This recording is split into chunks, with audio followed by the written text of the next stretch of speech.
Hello, my name is Lisa Meister. I was so honored when Wendy asked me to share my story with you today for Delaware's Standing in the Gap event. We are all here today because we care about protecting children. We care about justice. And we have the belief that there is still something that can be done. And we are here waiting to find out what it is that we can do to step into this fight. I was one of those forgotten children, a child who lived in darkness. I grew up in a very small town in northern Michigan. I was quiet and perfect. And because of that, no one looked at how broken I was. So my family got away with its dark secret. They were Satanists, posing as Christians in the church. Churches are the perfect place for Satanists to hide. My dad sat on the school board, owned a pharmacy, and was active in the community. In the home, my dad was aggressive and abusive. He was verbally, physically, sexually, psychologically, and spiritually abusive.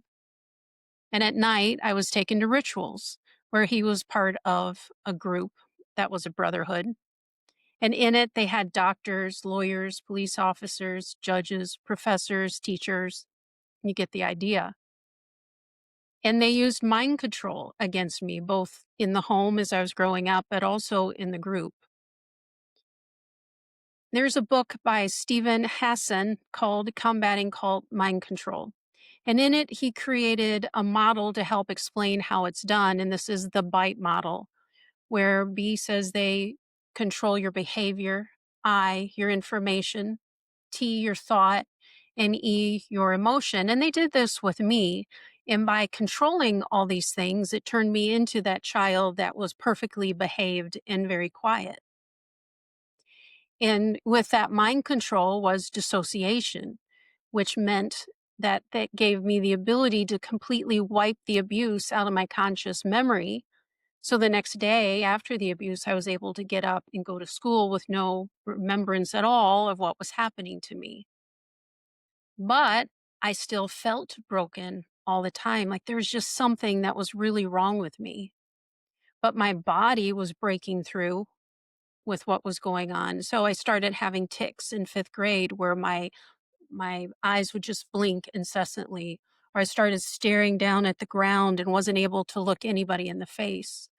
I had suicidal ideation, and sometimes it would just come over me so strong, it would take everything in me not to kill myself. Or I had very low self esteem.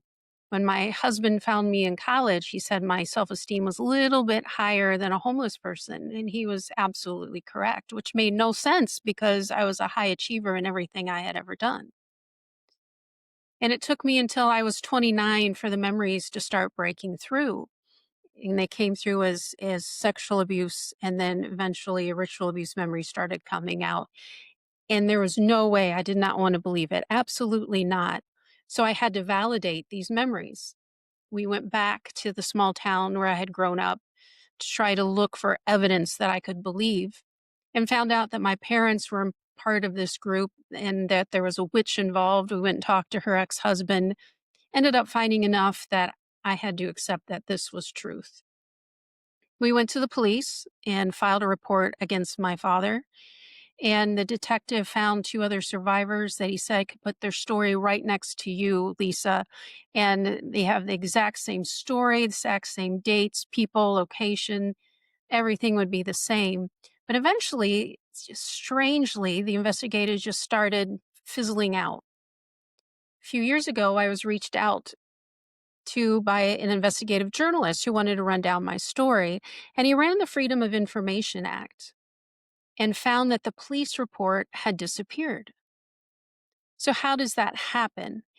And so we go back to looking at the brotherhood.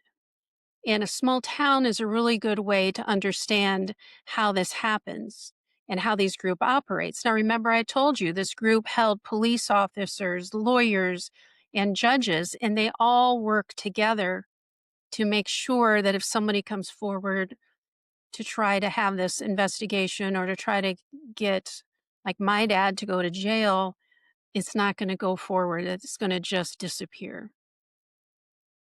So that wasn't going to go forward for me, but I had to focus on myself. So I continued to work on healing. And in the process, I found that a lot of people don't have never heard of SRA. There's a lot of people who don't believe it exists. And that really surprises me because it's all over in the Old Testament. Whenever they talk about idolatry, they passing their sons through the fire, and it says, and all sorts of other evil things that God didn't want Israel to even inquire about. That's all SRA, satanic ritual abuse. So I decided I needed to start educating people about this. So I wrote my memoir in 2017, and it's called Only God Rescued Me: My Journey from Satanic Ritual Abuse. And people started reaching out to me, a lot of people. So I started some Facebook groups for them. And then in 2021, I started a podcast so that survivors could tell their stories. And again, called it Only God Rescued Me. And it's being listened to in over 80 countries in the world because satanic ritual abuse is a worldwide problem. Silence is the power abusers count on. We fight abusers by speaking out. We make our voices louder by collaborating together. Thank you for joining us in this fight. And thank you, Wendy Mears, for not turning a blind eye to those undocumented disappearing students. You're bringing the light into the darkness, and I wish you'd been there for me. Thank you.